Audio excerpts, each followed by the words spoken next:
Hey everybody, thank you for tuning in to episode 2 of We Are the Solution, where we look at working class problems and how working class people can solve those problems. I want to give a thank you to everybody that gave me some feedback on the first video. It's all positive, so thank you for that. And the video was viewed by more people than I sent it to, so whoever shared it and got those views, thank you especially for that. Trying to get the word out there to as many working class people as we can. Hopefully we can start fixing some of these problems. Today we're going to look at a problem that a lot of working class people are going to be facing and aren't really sure what exactly is going on and what the future is going to hold, and that is the housing market and rental property market, I guess. Sorry, voice is a little off today. Feeling a little raspy. I don't know what's going on. I've just been sitting around my apartment kind of enjoying a weekend off. Went back to work this week and had a schedule change. Instead of going in the afternoons like normal, I have to start going into work at like 4 in the morning. So I've been extremely tired and was coming home and taking naps all this week. So I didn't really do much this week. The first thing we need to look at when it comes to this housing market is just kind of like who the players in the game are. There's 4 main people that are kind of involved in this, kind of like I guess 4 dominoes. So if one goes down, it knocks the others down. The first one, obviously, is the banks. They are who lend money to the builders of properties, the developers of properties, and the property owners to buy properties. So they're a big, important person. The next one, obviously, is the builders, the property owners, and at the bottom of that pyramid would be us, the renters.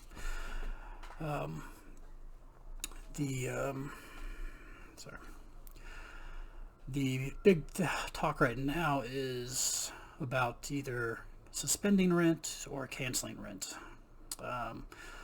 The suspending rent is being done by some governors. I'm not really sure how many states are doing it. I know my state has just suspended evictions. I think California has done something similar for maybe 3 months. I know in my state they just did it for a month so far. I know Denver City Council. I live in Colorado, despite what this cold shirt is from my home state. I live in Denver. Their city council recently, a week and a half ago, passed some proclamation where they're urging the governor to cancel rent for businesses and renters and mortgages and all that fun stuff. But our governor was pretty candid about it. He just said he doesn't have the authority to do that, even if he wanted to. Which I was pretty happy he was honest about that. Governors do not have the ability to cancel rent. President does not have the ability to cancel rent or cancel mortgages. If they tried to do that, it would get challenged in court and overturned. So I wouldn't expect that to happen. The suspension of evictions, it sounds good, but in reality, it's just delaying the inevitable. What is going to happen because of all this is people are going to get evicted. People are going to get their houses foreclosed on. Some, business properties might get foreclosed on as well, depending on where they sit on their assets.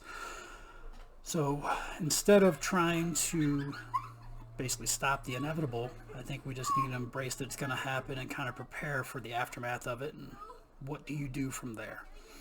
The big reason how we got here is the same thing as 2008. Well, not exactly the same, but the underlying issue is the same thing. In 2008, building up to that, they were loaning people, money for houses that those people could not afford, and they've been doing the same thing again. I was looking at the data before I came on here, and in 2008, we had about $9.3 trillion in mortgage debt. So that means banks across this country had loaned out $9.5 trillion that homeowners owed them. In 2020, third quarter of 2019, so that would have been September of 2019, so about 6 months ago, that number was up to 9.5 trillion. So it's been increased by about 200 billion from when it was really bad in 2008. I can't explain to you why we allowed this to happen, but basically we've allowed the banks to basically start doing everything they did that kind of helped lead to the 2008 crisis all over again. We didn't change anything of substance. Like we just didn't do anything. We let them keep doing the exact same thing again, so the housing market's going to crash again. Economists have kind of been predicting it for a little while now. Hopefully, if you own a home, you're able to weather this storm and not lose your house. If you don't own a home, hopefully you have some cash saved up, and when the foreclosures happen, you can get your house cheap. And if you are in neither one of those situations, you're going to get screwed extra hard because you're going to get forced to continue renting. Only now there's going to be a lot more competition for rental properties, because when the economy kind of crashes, eventually, whenever they allow it to crash, construction is going to slow down quite a bit, which means there's not going to be new houses being built, and a lot more people are going to be renting than buying homes, which kind of happened after 2008. It forced a lot of homeowners into the rental market, and a lot of them haven't gotten out of it because, as those of us who rent know, rent prices are extremely high, especially compared to income levels. Every economist that I've ever heard says that affordable housing is no more than 33% of your income. Ideally, you want to keep it down to around 25% of your income. Any of us that live in bigger cities or in metropolitan areas know that is laughable, because, I make a median income where I live. And on a median income, which means you have poor people, rich people, and then the average in the middle, that's the median. In the Denver metro area, you cannot rent a one-bedroom apartment on a median income. Like, it's impossible. You have to either have a roommate, a girlfriend, a boyfriend, or a side hustle, a second job, something. There's no way you can afford a one-bedroom on a median income, because the average one-bedroom where I live is about $1,200. The median income is about $1,500 a month. So unless you can figure out a way to get free food, or free transportation, or free health insurance, or free something, it's just not possible. And I know that's the same case in pretty much every metropolitan city across this country. LA is even worse. New York's way worse. San Francisco, Boston, Philadelphia, Houston, Dallas. They're all kind of similar. There's no way you can live on a median income. So, where do we kind of go from here to address this is kind of what most people are kind of thinking. And nobody's really talking about this, but the price of housing isn't really something Congress is going to address. It's not even something your state government's going to address. That is addressed pretty much solely at the local level, your city councils. Your city council is the person, or your city councilors are the people that decide which housing developments get to be built, which apartment buildings get to be built, how much what do they call it, like the price unit, or the unit per price, or something like that. I forget the jargon they use when I've been to those meetings, but the price point, that's what they say, price point. So it's like, what's the average cost of a house, things like that. City council is the one who decides that, and they vote on this stuff. It's public record. The public can attend these meetings. I strongly encourage you to start paying attention to your city councilors, because what I noticed, I never really paid attention to city council because I was kind of always focused on Congress, because that's who gets all the news. But when I was living in a different town, I live in Aurora, Colorado right now. It's a town of about 350,000, somewhere around there. Largely diverse, lots of immigrants.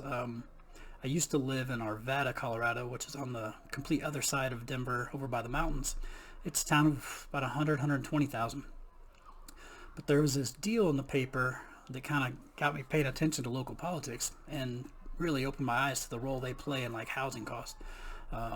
There was this Dallas-based property development company that was trying to buy this piece of land in Arvada, but it was sold. The city council, which at the time were all kind of controlled by real estate developers and property development companies, they sold them this land for $30. The land was appraised by the county appraiser, or whoever does that, at being worth like $5 or $6 million, but they sold it to this company for $30 freaking. I was like, what the? How's that make any sense? Like, how's that good for our community? Especially because it wasn't even a Colorado company buying this land. So it was like a Dallas company coming and buying this land for cheap. They were going to build this really expensive apartment complex on it, where the average apartment building, I think, was going to be like $1,500 for a 1 bedroom. And then what they do is they buy, so the property development company will come in and buy this property for really cheap. They'll hire a construction company to come in and build it, and then they'll rent out the apartments for 2-3 years, whatever, make millions and millions of dollars back, and then they'll sell it to another, like a rental property group or something like that, for a big profit. And then they go on and just keep repeating that cycle over and over and over again. And then the rental property person that buys it, they come in, raise the rent a little bit so they can increase profits, and then they just keep slowly but surely increasing rent every single year, because your rent never goes down. Never goes down. Never goes down.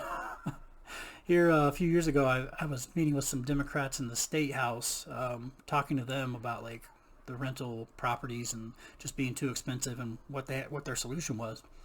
And their solution was to build more condos, because they said by some form of Jedi magic, I don't know, if they built more condos, the price of rental properties would go down. I was like, lady, as a woman, I was like, lady, look, I've never in my life seen rental properties go down. Never, ever will you see a price of rent go down.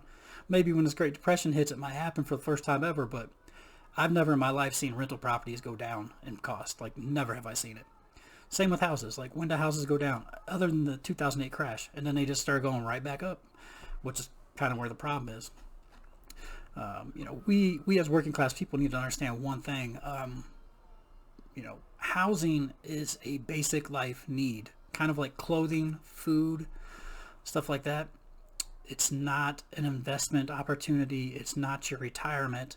It's not something that you're supposed to be generating income from. It is a basic life need.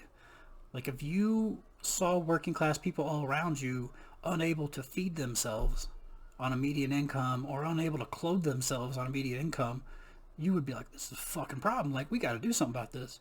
But for some reason, we see all around us in our communities, median income workers cannot afford to own a home or even rent a 1-bedroom apartment.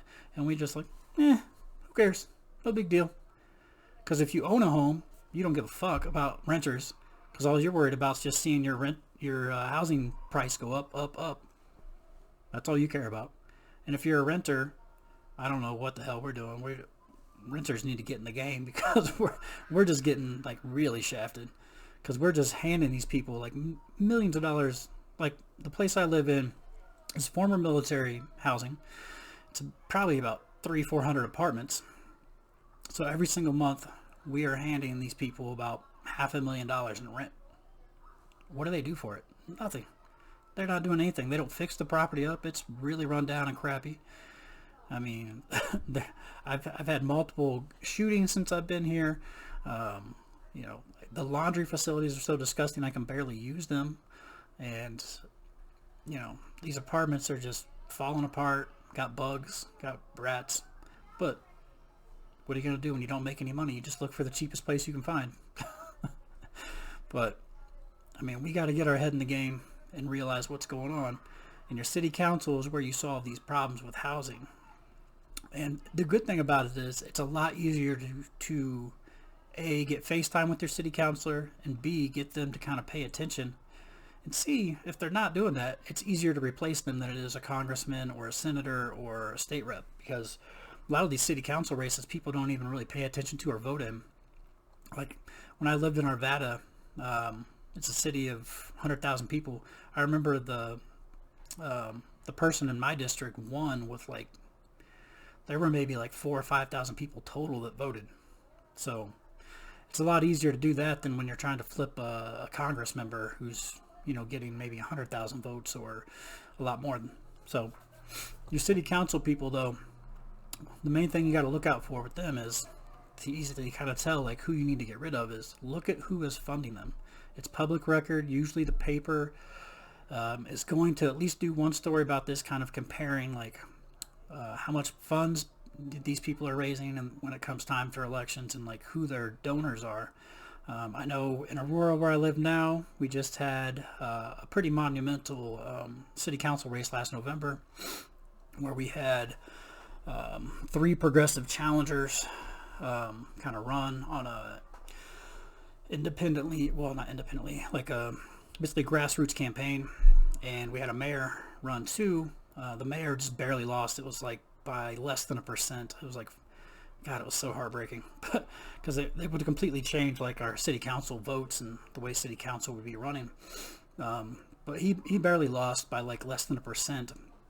But the ones that won, they got all their money from individual donors, and their challengers, or the people they were competing against, were largely funded by developers and like real estate groups, rental property associations, and construction companies, because these are the people that are benefiting from our sky-high housing costs.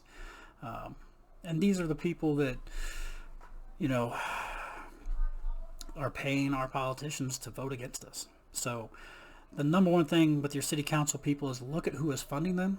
If you see somebody is largely funded by property developers, real estate groups, construction companies, these people that are benefiting from sky-high housing costs, just vote for the other person, please. Like, that's the number one starting point we got to make as working class people. It's city council is like who controls our housing costs. We got to start there. So that's going to be the end of this one. Tomorrow I'm going to do a video on kind of like ways in which the working class gets controlled and kind of manipulated, and reached out to some teacher friends of mine for some advice to give parents that are struggling with doing the dual role of working parent and full-time teacher now. So I'm going to be doing that video in the next day or two to kind of give some tips from teachers to you parents on kind of how to handle this and what to do while you're sitting home with your kids. So look out for that. And even better news, I got my first volunteer to come be a part of my Tales of the Working Class series, where I'll get to talk to another person about not from America, from a different country, who kind of moved to America, and kind of what their experiences have been as a working class person in a different country coming to America, kind of what they've seen, and just how their views are about that. So thank you very much, and I'll see you guys later.